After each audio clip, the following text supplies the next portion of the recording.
Medicare is complicated. Medicare can be confusing. Medicare is no fun to study. Will you know what decisions to make when Medicare time arrives for you? My name is Doug Jones, and I wrote a book to help you figure it all out. Medicare for the Lazy Man. It's on sale at Amazon and BarnesandNoble.com. Also, you can download and listen to my podcast, Medicare for the Lazy Man, wherever fine podcasts are given away free of charge. Medicare for the Lazy Man, simplest and easiest guide ever. Don't tell me it's the Medicare for the Lazy Man podcast. A Medicare podcast that never wears a safety helmet. He never mastered the boot scootin' boogie. It's Medicare expert Doug Jones.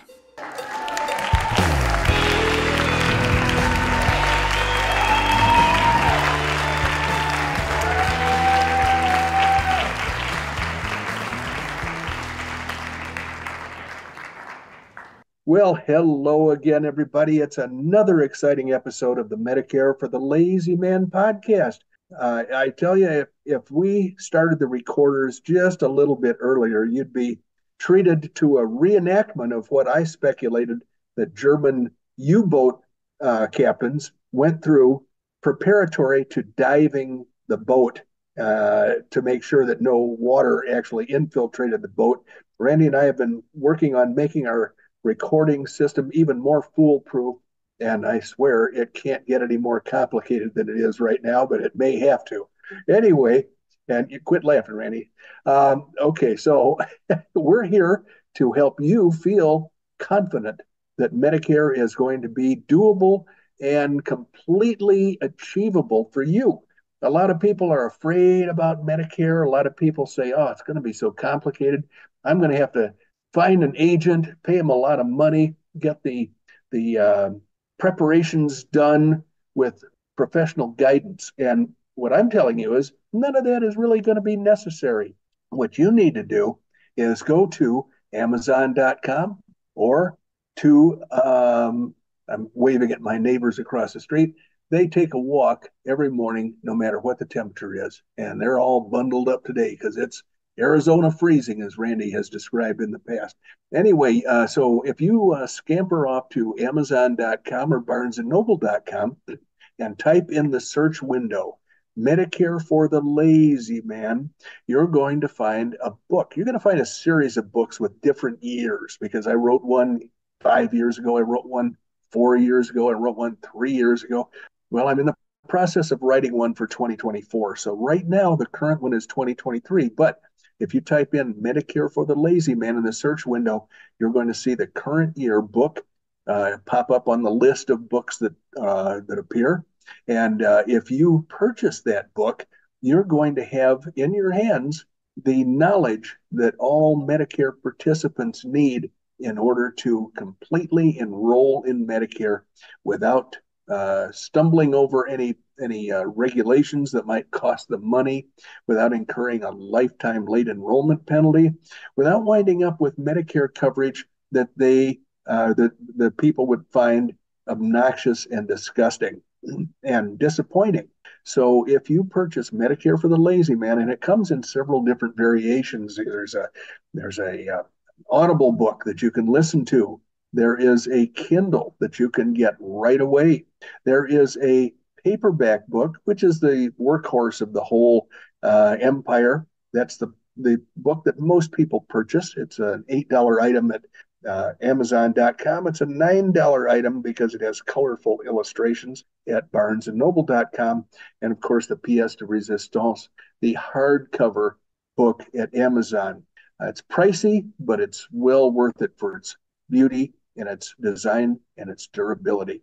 So in any event, you're going to have all the knowledge that you need to deal with Medicare when you have that book in your hands and when you've taken maybe an hour to an hour and a half to read it. And then you will also have one other little item that most other people don't have. You'll have me in your corner. You're going to have within that book my contact information. You're going to hear it again at the end of this podcast episode. When you contact me and say, I am ready for Medicare, then I will be happy to spring into action and show you the options, help you pick out the most reasonably priced option, and execute that choice so that you will never have to worry about Medicare ever again. So that is what we're here for, to encourage you to take the best path into Medicare by purchasing Medicare for the Lazy Man. And that will solve many of your problems and answer many of your Medicare questions. Captain, I don't remember the German for Uberschnorchel, but I feel as though we were accomplishing the launching of a submarine with the you'd say this and I say that, and I would say it, and then you would respond, and it was a very complicated, complex launching of our episode today. Well, I think if you're correct, and I think you are, Doug, I think that is the right term, Uberschnorchel. I'm surprised you were able to repeat that. I don't think I could have. So how are you, sir? You are Well, looking bright-eyed and bushy-tailed for the new year? Mostly bushy-tailed, which is not something that people normally aspire to, but I am happy to be here because, frankly, when we first connected this morning, you frightened me by saying that an episode went into the ether. And I thought, oh, God, how can we do all this work and then the episode just fritters away? But I think we've located it. I think what happened was Yeah. your numbers might have been off by one, and we found it again, I hope. Well, yeah, absolutely. That's exactly what I think has happened. So my cog was slipped forward one tooth too many. Not a problem, though, as long as we can identify and correct the cause of it. And we have several new procedures now to We do. handle that, to make sure that won't happen again. And it is just like diving a submarine. There's several things you have to check. Yeah, are the windows closed firmly? Did you close the screen door and the regular door? Oh, that there's funny, Doug. Well, listen, here's what we ought to do now is we ought to do one of our silly laws, our stupid state laws, so then we can get down to Medicare business within a reasonable period of time. Okay, all right. Well, let me go ahead and pull the stupid state law up here. I have many of them, as you might know. I figured that. I have many of them. Let me go ahead and get one pulled up here. And it's called, as you might imagine, let me get over here to the right folder. It's called QA fodder. No kidding. I'm going to have to remember that. And then the actual title of the document is The Weirdest Law in Every State in the United States 2023 Update. Okay, so there are other ones too. You mentioned there's more than one stupid law in every state. Yeah, there is. And the thing that really is confusing is how can there, well, okay, we know what the answer to this is, Doug, but how can there be so many stupid state laws in the United States of America? Well, because we got a lot of stupid states out there, and we got a lot of stupid state legislators. Yes, you're absolutely correct. So I am going to give you one from Oklahoma, your alma mater, your alma, in some way, shape, or form, your alma mater, alma mater, the land of my birth, the land of your birth, my homeland. Have I given you the one that says, let me make sure that this will be okay. I don't think I've used this one. Okay. Oklahoma. This is something that you need to guess. And I can give you some hints on it, but the major one is the mayor of Oklahoma City is not allowed to what? All right. First of all, that is where I was born. I was born in Oklahoma City, and I would guess that if the mayor was enjoined from doing something in Oklahoma City, it would be to declare parts of the city being returned to the Indians. In other words, the Oklahoma City land rush in 1889 created Oklahoma City out of just, from the imagination to a city in one day. And in fact, I think it became the most populous city in Oklahoma the first day because of the big Oklahoma land rush. There were other land rushes in Oklahoma. Yeah. I'm guessing the mayor is not allowed to give land back to the Indians. You are entirely Yes. Wrong, Oh, sir. oh, darn it. I was so excited. I thought I finally got one right. Oh, you get one right every once in a while. Too few Nope. and far between. You want to take one more shot at it? Okay, let's say that the mayor of Oklahoma can't declare a holiday unilaterally. He has to get the approval of the city council before he can declare a holiday. Well, Yeah, once again, once down for it, the count. okay, well, I'm gonna give it to you because Please do. I don't want you to get frustrated with your Too, Oklahoma history. too late. I have a lot of Here Oklahoma we history stored away, but not this particular item. Here we go. The mayor of Oklahoma City is not allowed to strike. Oh, why would he want to? I don't know, but let's read on. We'll Okay. find out. In fact, not just the mayor, but any city employee who shall engage in, cause, instigate, aid, or participate in any strike against the city will be guilty of a Class A offense, which Okay. is All right. punishable by a maximum penalty of 30 years in prison. Wow, they really don't want to strike, do they? No, they don't. They don't want anything about it. And here's the rest of that part, Doug. Okay. Not only are you going to spend the prison time, and this is an and, not an or, $500,000 in fines. Okay. All right. They were And pretty angry when that law was passed. part three, you're not going to believe this. And each day's violation shall constitute a separate offense. No kidding. So they could, if they, 5 days could be $2,500,000 in fines plus 30 Yeah. years times five in jail. Wow, that's Yeah, I mean, you could literally you could get a lifetime term for irritating people in Oklahoma City. well. I got to tell you, my breast swells with pride about this because I'm not a fan of unions going on strikes, and I'm certainly not a fan of municipal employees going on strike when most public municipal employees or whatever have signed a clause. I know with the feds, the air traffic controllers try to go Yeah, on strike, and they had all pledged not to go on strike when they were hired. It was a condition of employment. And of course, they said, screw that, let's go on strike anyway. And Ronald Reagan did exactly the right thing. He didn't throw them in jail, didn't charge them 500 grand for each day that they had been striking. What he did was he said, sayonara, and hired a whole bunch of new air yeah. traffic controllers. And they haven't pulled that stupidity since. That No. taught them a valuable lesson. Now, here's a story that goes along with that. I'll tell a very brief version of it. An acquaintance of mine was wrapped up in that air traffic controller crap. He was an air traffic controller. And they decided they were going to test the waters and go on strike. And guess what he does now? Something unrelated to air traffic control, I'm guessing. He hasn't touched an air traffic control situation since he went on strike, which Does was he miss it?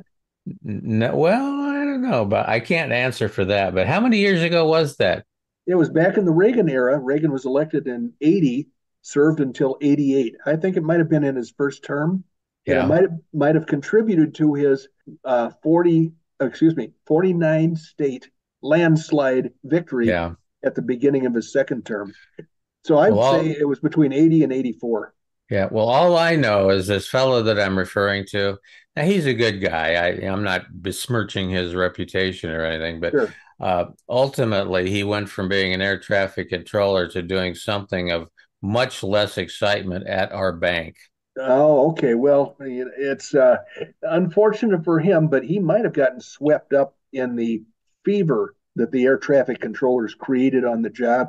And once you've been swept up in the fever, we just watched a World War II documentary about the police squads that the Germans Yeah, created to yeah, go into Poland and then Russia to round people up and kill them, basically. And yeah, it was the people who wanted to be humanitarian were sort of enjoined against that because they were swept up in the frenzy and they kind of thought that they were disappointing their buddies if they didn't go along with the program. Now, I would like to think I would have more strength of character than that, but at least it was an interesting psychological examination of the people that were eventually tried at Nuremberg very many of those people were just let off. Yep. So not this is a totally unrelated topic, but remind me after we get done recording today to tell you about a movie that I think you would get enjoyment out of watching. It's a really, really off the wall movie, it's a kind of a psychological thriller sort of a thing. Okay, But I don't know if you like those kind of movies, but sure. remind me to tell you about it. I got the biggest kick out of it. All right, now I'm going to add another square to our checklist of things to do before and during the podcast episode. And pretty soon it's going to be nothing but squares. So I'm going to suggest that just so we don't overlook this particular important incident that or element, that you make a little note while I'm talking about Medicare. Oh, cool. Yeah, absolutely. That's going to be more dependable than you relying on me to remind you about it. This I'll have another box to check off. Yeah, okay. Well, very good. I'm great at creating forms with boxes on them. We just have to remember what each box means, I guess. Absolutely. Well, I'm going to go ahead and say we should move on into the important stuff here. And Okay. I'm going to go ahead and mute myself out and I'll be back shortly. I am going to apologize. I have one episode that I've listened to and posted recently where I discussed some of the medical problems that the content curator has undergone. And those included replacement knees made out of titanium, aircraft grade titanium. And then I talked at some length about glaucoma. And I described the injections in the eyeball and the wet and the dry, and something, instead of glaucoma, which she also has, by the way, I was thinking of macular degeneration. Most of the activity surrounding her eyes, the treatment, the drops, the injections, and everything else are uh, aimed at controlling her macular degeneration and not glaucoma. But I use the term glaucoma all the time during that podcast episode. And I apologize because it must have been confusing to those people who understand the treatment and the symptoms of various types of eye problems. So, the other thing I wanted to say is that I read an article a few episodes ago entitled Older Americans Feel Trapped in Medicare Advantage Plans. And it discussed a gentleman named Timmons. I believe he was a retired veterinarian, and how he came down with some kind of cancer. And because of that, because of his cancer treatment, he was not able to successfully complete a Medicare supplement questionnaire, a health questionnaire, in order to be able to earn the right to have a Medicare supplement plan. So he is trapped. He is stuck in the crappy Medicare Advantage plan that kind of turned south on him after he got this cancer and started having to use the plan more often. That's when Medicare Advantage plans show their true stripes. Once you actually need treatment, you find out that there are a bunch of limitations and cost saving elements that they kick into action to make sure that you don't cost them too much money. And not everybody has those negative encounters, but often they happen to people. And this gentleman spoke up and made a big deal about it. Well, I read that article during one episode, and I've had it sent to me by 2 or 3 clients, and then I've discovered that same article in 2 or 3 places on the internet. And I'm not going to read it again. I'm not going to repeat everything, but suffice it to say that that article was originally in Kiplinger, and the Savvy Senior picked it up, and some other news people picked it up and reprinted it. And once again, it was discovered by several of my clients who've sent it to me. It's the older Americans feel trapped in Medicare Advantage plans. So I think that would be a worthwhile article to read. It's not real long, but if you missed that episode and you would like to know why older Americans feel trapped in their Medicare Advantage plans, this article contains one poignant example of how that can happen. It's the kind of thing I'm talking about all the time.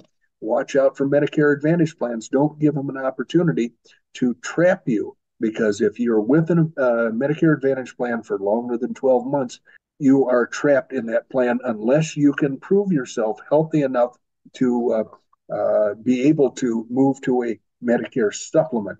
And Medicare supplement is the coverage that you want because it is a much more high quality protection against high medical expenses that you're going to encounter if you get sick or if you have an accident. So moving right along, free health insurance for migrants, read illegals. Free health insurance for migrants is lunacy. Across the globe, millions of people are on the move, defying borders and violating laws to escape poor countries in Africa, Asia, Latin America, and to break into rich countries. The United States is their number one destination, and we happen to have an administration that is encouraging that sort of behavior, which I would say is illegal. And I would also say that these people are behaving illegally and they're committing crimes when they break into our country. Continuing with the article, the U.S. needs a strategy to limit the burden on Americans and to protect our quality of life. Instead, the Democrat Party merely virtue signals, saying, welcome and take whatever we have. As of January 1st of 2024, California is offering Medi-Cal to approximately 765,000 illegal aliens of all ages. California's healthcare system is already strained with long emergency room wait times and a dire nurse shortage. A shortage of beds and mental health facilities prevents municipalities from moving the thousands of drug-addicted bums off the streets and into treatment. The state faces a staggering $68 billion deficit. Yet the left opts to spend money on, I want to say wetbacks, but this article says migrants. And they spend that money on migrants instead of on California's own, showing utter disregard for the health care of local residents. The California Republican Party warns that adding 760,000 undocumented wetbacks to the state's health insurance rolls will exacerbate access problems. In short, Californians will wait longer and they'll have to settle for less care. Don't think this lunacy is limited to one state.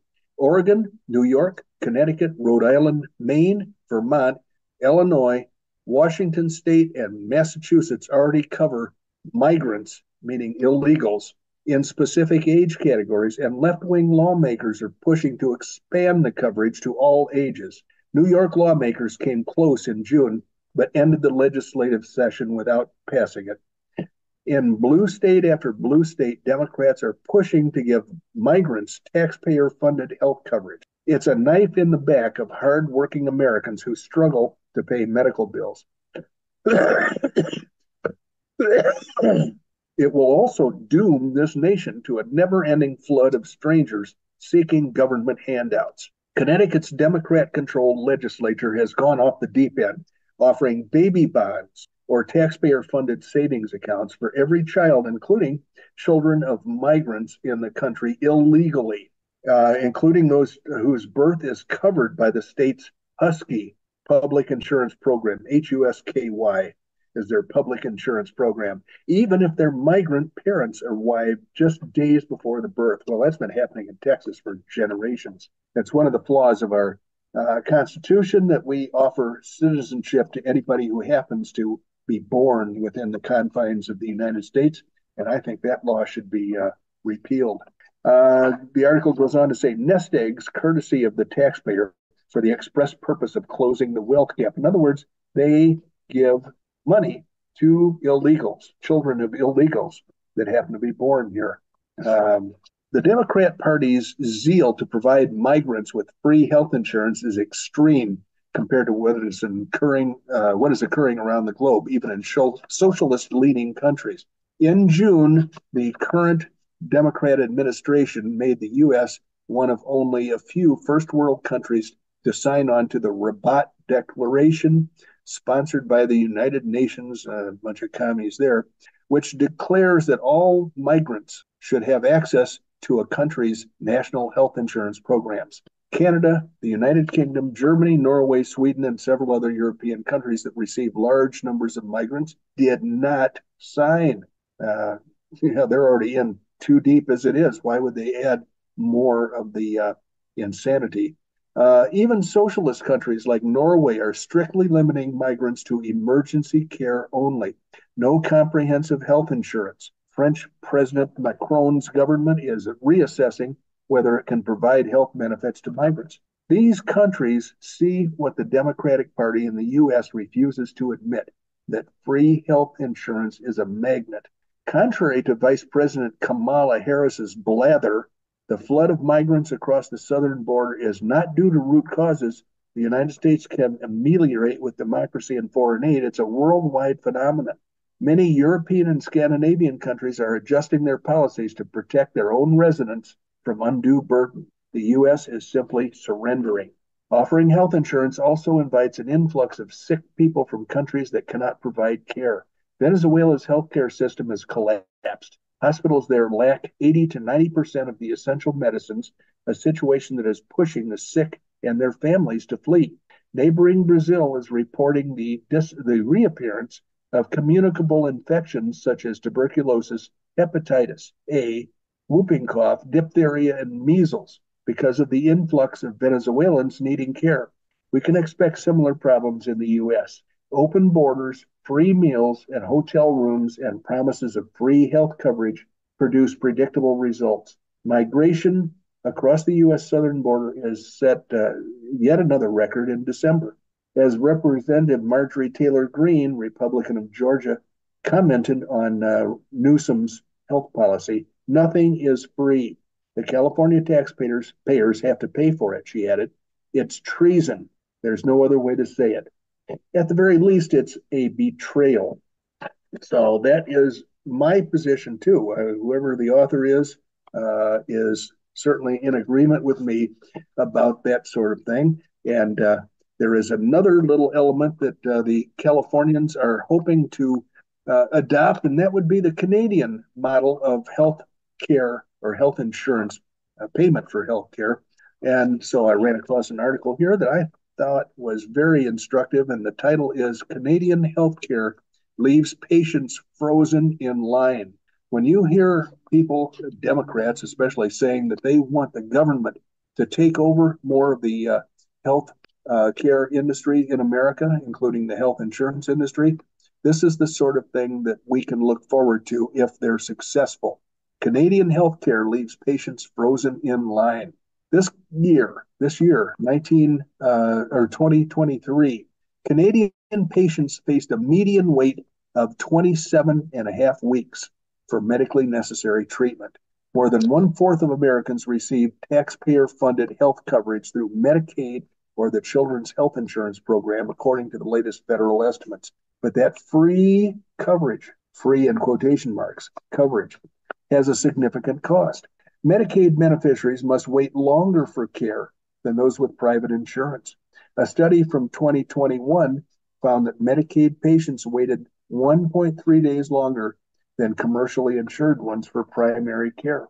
According to another study, Medicaid beneficiaries were 1.6 times less likely to successfully schedule a primary care appointment than those with primary insurance, and 3.3 times less likely to secure an appointment with a specialist. Such waits are endemic to public health insurance. A new research paper from the Fraser Institute, a Canadian think tank, shows what happens when everyone within a country is trapped in a public health system. That's the case in Canada. This year, Canadian patients faced a median wait of 27.7 weeks for medically necessary treatment from a specialist after being referred by a general practitioner. That's over 6 months. That's what these state-run medical systems will do, because the only way they can control costs is to ration care. And that's me talking, not the article. I'm going back to the article now. That's over 6 months, the longest ever recorded. It's a slight increase from last year's median wait and a 198% increase from the 9.3 week median wait that patients faced in 1993, the year that Fraser began tracking wait times. Some patients have it worse than others. Patients in Nova Scotia face a median wait of 56, almost 57 weeks, more than a year for specialist treatment following referral by a general practitioner. Those on Prince Edward Island are also in the year-long waiting club, a median of just over 55 weeks. Patients face the longest post-referral wait for plastic surgery, a median delay of just over 52 weeks. Orthopedic and neurosurgery are close behind with median waits of just over 44 weeks. Across the board, patients waited a median of just under 5 weeks more than what doctors say is clinically reasonable to receive treatment from a specialist after securing a referral. Such long delays for treatment can put patients at health risk or patients' health at risk, as can similarly long waits for diagnostics. In 2023, Canadians faced a median wait of around 13 weeks for an MRI. My brother-in-law, the child of a mother and a father who were medical doctors, and most of whose best friends are medical doctors, was suffering critical, debilitating back pain. And he, instead of waiting 13 weeks for an MRI, he figured out how to bribe the MRI technician with a bottle of booze from the United States, the most highly prized booze in the world. And he got right at the head of the line for an MRI that helped diagnose whatever his back problem was. So Canadians had to wait 6.5 weeks for a CT scan and just over 5 weeks for an ultrasound. All told, more than 1.2 million Canadians out of a population of 38 million were waiting for some form of treatment in 2023. If each of those patients is waiting for just one procedure, that means 3% of the Canadian population was waiting to receive medical care this year. In Nova Scotia, just over 8% of the provincial population was stuck in line. These delays hurt more than just individual patients. Looking only at the number of work hours people lost while in line for care, the Fraser study determined that healthcare waits cost Canada just under $3,000 per person, or $3.6 billion in total in 2022. Consider all the hours in a week, and medical waits cost the country $10.9 billion, just about $9,000 per patient. Other studies have found that delays for a select number of diagnostics and treatments cost the economy about $15 billion annually. Then there are the direct costs associated with all this waiting. The average Canadian family of four paid about $17,000 in taxes to fund the country's free healthcare system in 2023. Their tax dollars appear to just buy them a place in line. Many Canadians are fed up. Less than half were satisfied with the country's healthcare system in 2023, down from nearly 70% satisfied in 2020. A growing number of politicians, including Ontario's Premier Doug Ford, have begun speaking out about the problem with socialized medicine and working to help patients access private alternatives. Democrats have made expanding Medicaid the centerpiece of their approach to health reform. Over the last decade, they have had quite a bit of success as enrollment has increased 57%.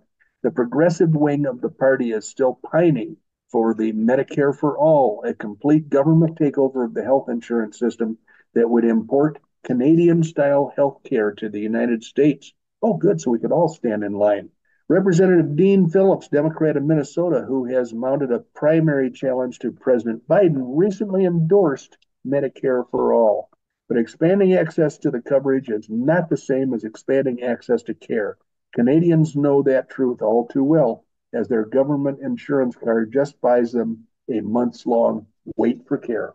So that's a disgusting picture of the Canadian health insurance plan that, frankly, I don't think we want to have imposed upon our citizenry, certainly not in my family. Randy? I totally agree with you. I'm glad to hear that. We are going to, we used up our time, Doug, so we're going to need to close up shop for today. We did. Ultimately, I have several things I always like to take care of before we sign off. Number one of the list is, if you want to reach out to Doug, you can always reach him at dbj@mlmmailbag.com. That's dbj@mlmmailbag.com. Ask him a question, make a comment, whatever.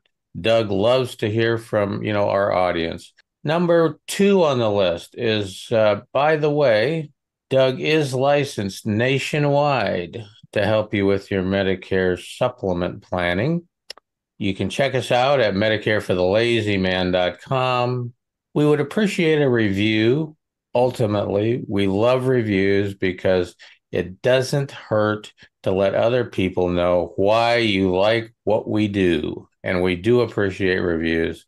And last but not least, thank you. Thank you for joining us. You could have been 1,000 different places doing at least 995 different things, but you weren't. You were here with us, spending some time with Medicare for the Lazy Man.